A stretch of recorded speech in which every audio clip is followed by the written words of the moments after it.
Bienvenidos una vez más a este programa Una pausa en el camino, un programa dedicado al estudio de la Biblia a través de la escuela sabática con una aplicación práctica para la vida. Yo soy David Manrique y me gozo mucho acompañarte desde la ciudad de Toronto, aquí en Canadá. ¿Qué tal si comenzamos con una oración? Maravilloso Padre, Dios eterno, en este instante iniciaremos este estudio correspondiente a esta semana. Enséñanos, Señor. Envía tu Espíritu Santo para enseñarnos y para no solamente traer conocimiento a la mente, sino sobre todo transformar el corazón. Te ruego que nos acompañes y estés con nosotros en el nombre santo de Jesús. Amén.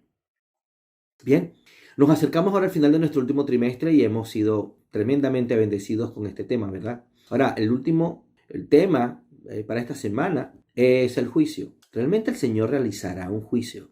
Podemos imaginarnos eso ahora. ¿Para qué necesita Él realizar un juicio a los seres humanos si Él realmente sabe lo que hay en la mente y el corazón de cada uno de nosotros? ¿Por qué exponer todo lo que nosotros hacemos? ¿Es necesario hacerlo? Pues mira, sí, realmente es necesario. Se requiere, al final de la historia de la humanidad, se requiere que se vindique a los justos. El mismo Dios va a quedar vindicado ante el universo, cuando todo el mundo pueda tener la certeza de que lo que sucedió en este mundo fue totalmente justo. Es por eso que se requiere hacer este juicio. Pero ¿qué tal si vamos avanzando entonces en la lección correspondiente a esta semana y también al día domingo? Fíjate que algo interesante, juntamente con la palabra vindicación, nosotros también encontramos la palabra condenación. En ella encontramos descrita, según la lección de este día domingo, encontramos una descripción básica en la parábola de los cabritos y las ovejas. Conoces esta historia, ¿verdad? Que encontramos en el libro de Mateo, capítulo 25. Allí encontramos la promesa que Dios le da o el mensaje que Dios le da a aquellas personas identificadas como ovejitas o las ovejas. Aquellas personas quienes hicieron el bien, ayudando a los demás, sin saberlo, de modo inconsciente en muchas oportunidades, no esperando tener un premio a cambio. Él dice dos cosas interesantes, según esta parábola, al final del tiempo, cuando Él está en su trono, y Él coloca a toda la humanidad en dos grupos solamente dos grupos. Uno de ellos es las ovejitas, y Él le dice dos cosas, como te acabo de mencionar. Él le dice en primer lugar, vengan, acérquense, no las rechaza.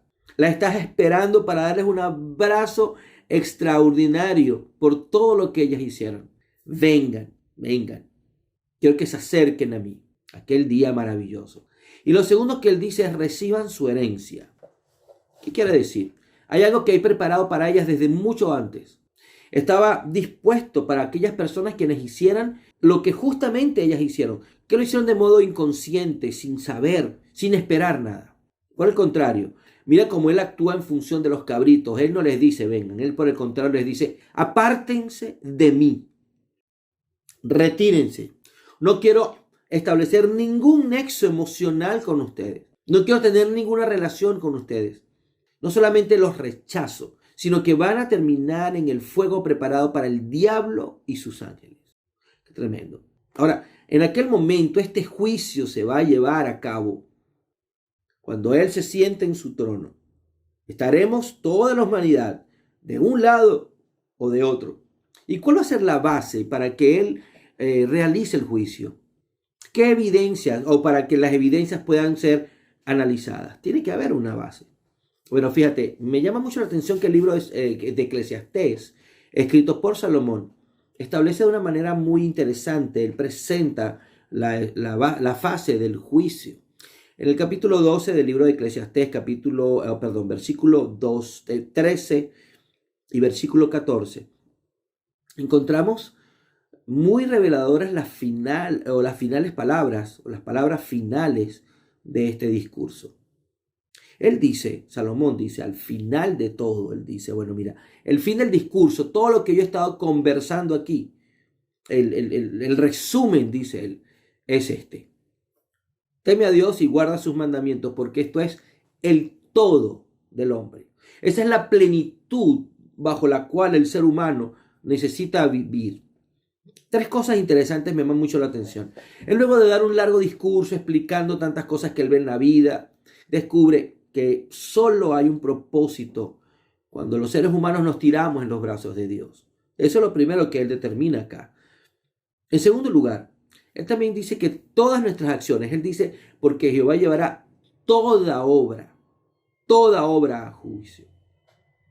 Y también, para que tú y yo entendamos, él dice, juntamente con toda cosa encubierta, es decir, lo que nadie más supo, lo que solamente tú quisiste encubrir, el Señor también lo va a llevar al juicio.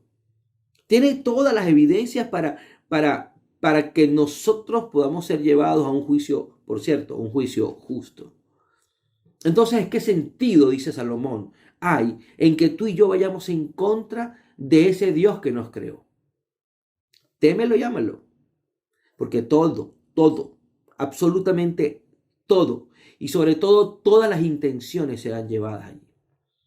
Ahora, en tercer lugar, él dice, teme a Dios y guarda sus mandamientos. El tercer punto es que la base de este juicio no es un capricho divino, es la obediencia a la ley de Dios. Él dice, porque esto es el todo del hombre, es decir, hazlo porque no hay otra cosa. O sea, no es solamente obedecer a Dios, no es solamente guardar sus mandamientos. Tú recuerdas que en algunos lugares un joven se le acercó al Señor y le preguntó, maestro, bueno, ¿qué he de hacer yo para heredar la vida eterna?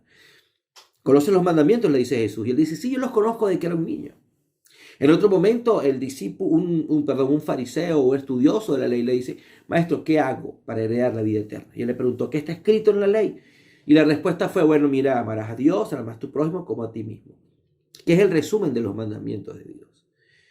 Pero entonces él explicó a través de la parábola del buen samaritano que no era suficiente guardarlos. Tiene que haber una observación que esté basada en el amor. De otra manera, no tiene ningún sentido. Tiene que haber una base, o la base para que nosotros guardemos estos mandamientos es el amor, el principio. De otra manera, tendremos una vida existencialista igual. Solamente que estaremos del bando contrario, de aquellos quienes hacen y deshacen con su vida. Mira, Jesús mismo lo dijo en capítulo 5 de Juan. Este hombre o este evangelista ubica lo que dijo el Señor Jesús cuando dice, el que oye mi palabra y crea al que me envió, mira lo interesante, tiene vida eterna y no será juzgado.